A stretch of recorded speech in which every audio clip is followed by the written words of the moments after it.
Hello all. So last வீடியோவில் median of the grouped data பார்த்தோம். இப்போ மோடு கண்டுபிடிக்க போகிறோம். மோடு வந்து நமக்கு சாதாரணமாக இப்போ ஜஸ்ட்டு இந்த ரேண்டமாக வெறும் இந்த இதெல்லாம் இல்லை, வெறும் 10, 15, 12, 29 இருக்குன்னா இதில் லார்ஜஸ்ட்டு நம்பர் தான் மோடு அப்படின்னு சொல்லிவிடும் 20ன்னு.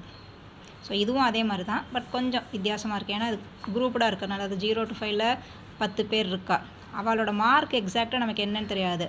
அந்த 10 பேர் வந்து 1 2 பேர் வாங்கியிருக்கலாம், 4 மார்க்கு ஒரு 5 பேர் வாங்கியிருக்கலாம், அந்த மாதிரி we don't know the exact இது. ஸோ அதனால் இது கண்டுபிடிக்கிறது கொஞ்சம் ஒரு வித்தியாசமான method. anyhow this cumulative frequency has no use in this, அதை பற்றி நம்ம கவலைப்பட வேண்டாம். ஸோ மார்க்ஸ் அண்ட் ஃப்ரீக்வன்சி இதை மட்டும் வச்சுக்கணும்.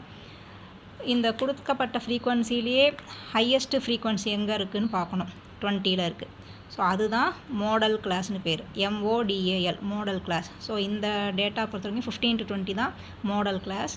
ஸோ நிறைய பேர் இந்த 15 to 20 ரேஞ்சில் இருக்கா அப்படின்னா என்ன அர்த்தம், இந்த 15 to 20 அந்த ரேஞ்சில் இருக்கிற மார்க்ஸ் நிறையா தடவை ரிப்பீட் ஆகிருக்கு அப்படின்னு அர்த்தம். ஸோ இந்த மோடுக்கு ஃபார்முலா இருக்குது. இப்போ மீடியனுக்கு நம்ம lower limit plus n/2 - CF/F × Hன்னு போட்டோம் இல்லையா, அதே மாதிரி தான் லோயர் லிமிட், இந்த lower limit of the modal class plus எஃப்எம்ங்கிறது இந்த frequency of the modal class, இந்த மோடல் ஃப்ரீக்வன்சி அதுதான், மைனஸ் எஃபின்னு இருக்குது. எஃபிங்கிறது ப்ரீவியஸ் கிளாஸ், மோடல் கிளாஸ்க்கு முந்தின கிளாஸோடைய ஃப்ரீக்வன்சி. அதே மாதிரி இன்னொரு டெர்மினாலஜி எஃப்என் இருக்குது, மோடல் கிளாஸ்க்கு நெக்ஸ்ட் கிளாஸோடைய ஃப்ரீக்வன்சி.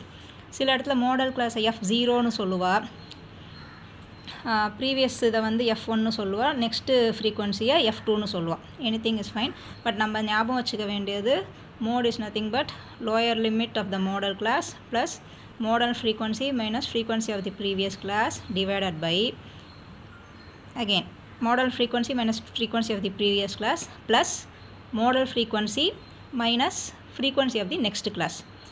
இந்த டினாமினேட்டரை சில சமயம் நம்ம எப்படி எழுதுவோம், 2 times FM minus of FP plus FN அந்த மாதிரியும் எழுதுவோம். ஸோ நமக்கு எப்படி கன்வீனியன்ட்டோ அந்த மாதிரி ரெப்ரசென்ட் பண்ணணும். பட் கான்செப்டை நம்ம புரிஞ்சுக்கணும். Lower limit plus frequency of the modal class minus frequency of the previous class by frequency of the modal class minus frequency of previous class plus frequency of modal class minus frequency of next class. Modal class இது minus frequency of the previous class divided by இந்த modal class minus இது plus இந்த modal class frequency minus next இந்த இது ஞாபகம் வச்சுனோம் into class size. ஓகேவா? So இப்போ இந்த எக்ஸாம்பிளில் அதை அப்ளை பண்ணால் 15 to 20 தான் நமக்கு modal class. So lower limit is 15. So 15 இங்கே எழுதுகிறோம். மாடல் கிளாஸோட ஃப்ரீக்வன்சி 20 - 12 பை அதே 20 - 12 ப்ளஸ் 20 - 9 இன்ட்டு 5. ஸோ இது மாதிரி வருது நமக்கு 15 + 40/19 17.11 is the mode of this distribution. Okay, thank you.